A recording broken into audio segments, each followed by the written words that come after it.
දුටුගැමුණු රජතුමා සමලිංගිකයෙක්ද?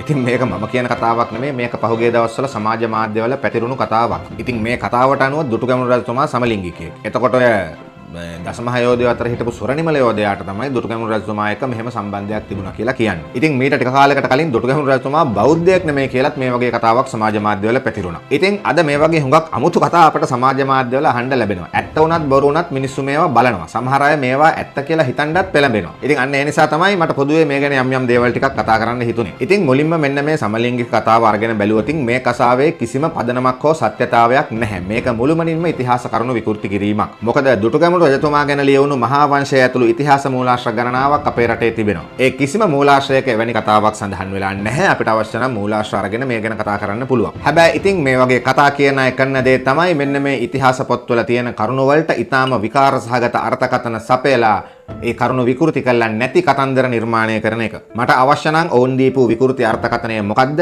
ඒක බොරු වෙන්නේ මොකක් නිසාද කියන එක මූලාශ්‍රය සුරෙන් පැහැදිලි කරන්න පුළුවන්. හැබැයි ඉතින් ඒක විස්තර කරනවාට වැඩිය පොදුවේ මේ ප්‍රශ්නය ගැන කතා කිරීම වැදගත් කියලා මම හිතනවා. මොකද මේ කාලය කියන්නේ ඉතිහාසය ගැන මේ වගේ අමුතු කතා විශාල වශයෙන් අපිට අහන්න ලැබෙන කාලයක්. ඉතින් අන්න ඒ නිසා මම මුලින්ම මේ අමුතු කතාවල පොදු ලක්ෂණ ටිකක් කියන්න. මුලින්ම මේ අමුතු කතා හදන අය බොහෝ වේලාවට මේවා කියන්නේ හුදු නොදන්නාකම හෝ අත්වැරදීම් නිසා නෙමෙයි. බොහෝ වේලාවට ඔවුන් මේවා දැන කියන බොරු. අපි මුලින්ම ඒක තේරුම් ගන්න ඕන. ඉතින් ඊළඟට මෙන්න මේ වගේ කතා හරහා මේ Taman අමුතු අදහස් දරන අනිත් අය නොදන්නා දේවල් දන්න මහා රැඩිකල් චරිත බව මවා පෙන්වන්න මේ අය උත්සාහ කරනවා. අනික් වැදගත්ම දේ තමයි මෙවැනි අමුතු කතා හරහා ඊටාම පහසුවෙන් අවධානය දිනාගත හැකි වීම. මොකද මේ වගේ අමුතු කතා කිව්වහම මිනිස්සු මේවා බැන හරි බලනවා. ඉතින් ඒ නිසා අන්න ඒක අවධානය දිනා ගැනීමට, views වැඩි කර ගැනීමට සහ ඒ ඔස්සේ ආදායම් ලැබීමට පහසු උපක්‍රමයක්. ඉතින් ඊළඟට මේ වගේ කතා කියන අයගේ තවත් පොදු ලක්ෂණයක් තමයි මේ ඉතිහාසය ගැන කතා කරනකොට වැඩියෙන් ලිංගික කතා එකට එකතු කරන එක. අන්න ඒකත් අවධානය දිනා ගැනීමේ ක්‍රමයක්. මොකද මේ ජීවිතේට ඉතිහාසය ගැන පොතක් කියවන්නේ නැති, ඒ ගැන වැදගත් සංවාදයකට සවන් දෙන්නේ නැති අය දුටුගැමුණු රජතුමා සමලිංගිකයෙක් කියලා දාලා තිබුණු තින් ඕක මොකක්ද කියලා ගිහිල්ලා ඔබලා බලනවා. ඉතින් අන්න ඒ නිසා තමයි මේ අය දාගැබක් හදන එක ගැන කතා කළත් ඒකටත් බලහත්කාරයෙන් ලිංගිකත්වය ගාවන්නේ. ඉතින් ඊළඟට මේ ලිංගිකත්වය වගේ දේවල් සම්බන්ධව මේ අයට පෞද්ගලිකව තියෙන යම් මානසික ගැටලු වගේ දේවලුත් මේ කතා කීමට හේතුවක් වෙන්න පුළුවන්. ඉතින් ඊළඟට මම කියන්න යන්නේ තවත් වැදගත්ම කාරණයක්.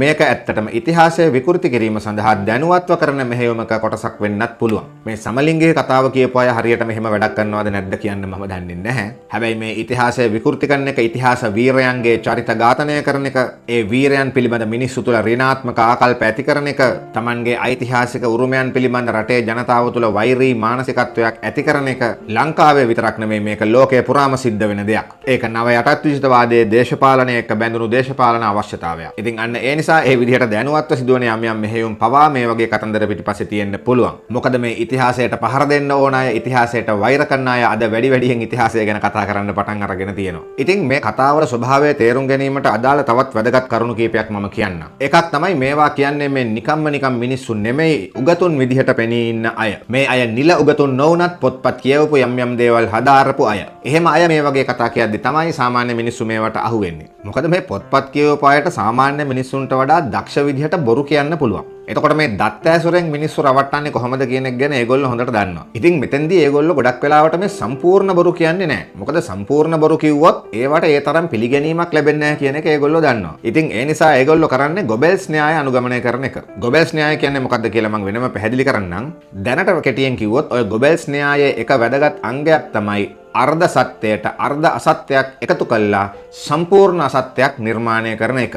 සරලව කිව්වොත් මේ පොඩි ඇත්තකට පොඩි බොරුවක් එකතු කළා ඉතා විශාල පට්ටපල් බොරුවක් හදන එක. ඉතින් අන්න ඒ විදිහට බොරු කිව්වහම තමයි ඒ වයින් මිනිස්සු රවට්ටන්න පහසු වෙන්නේ. ඒ කියන්නේ මේ ඇත්ත චුට්ටක් අරගෙන ඒකට බොරු චුට්ටක් දාලා සම්පූර්ණ ලොකු බොරුවක් හදන එක. ඔය ඉතිහාසය ගැන කියන හුඟක් අමුතු කතන්දරත් අන්න ඒ වගේ ඒවා. ඔය දුටුගැමුණු රජතුමා සමලිංගිකයෙක් කියන එකත් ඒ જાතියේම බොරුවක්. ඉතින් අන්න එතෙන්දි මේ පොත්පත් කියවපු උදවිය කරන දේ තමයි පොඩි තොරතුරු ටිකක් අරගෙන ඒවට පොඩි බොරු ටිකක් එකතු කරලා පට්ටපල් බොරුවක් හදන එක.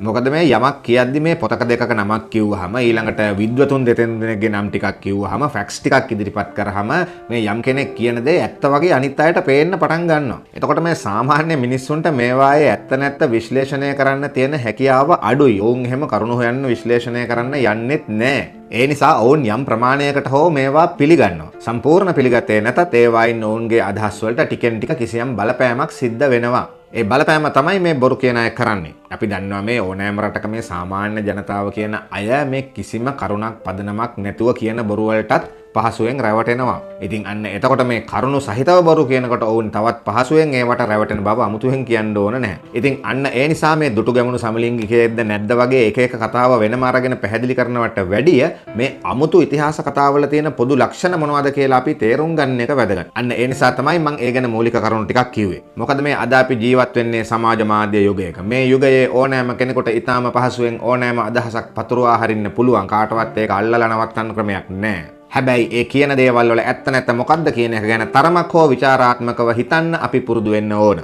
ඒ කියන්නේ අර කියන්නා කෙසේ කීවත් අසන්නා සිහි බුද්ධියෙන් ඇසිය යුතුයි කියන සුප්‍රසිද්ධ කතාව. ඉතින් ඒ නිසා මේ පොත්පත් කියවන කට්ටිය ඇවිල්ලා මොනවා හරි තොරතුරු ටිකක් ඉදිරිපත් කළ පමණින් ඒගොල්ලෝ ඒවා ඇසුරෙන් හදන සියලුම කතන්දර ඇත්ත කියලා එකපාරට පිළිගන්න පෙළඹෙන්න එපා. මේ කතා කියන්නේ කවුද? ඔවුන් මේවා කියන්නේ මොකටද? ඔවුන් ගැවසෙන්නේ කවුරු එක්කද?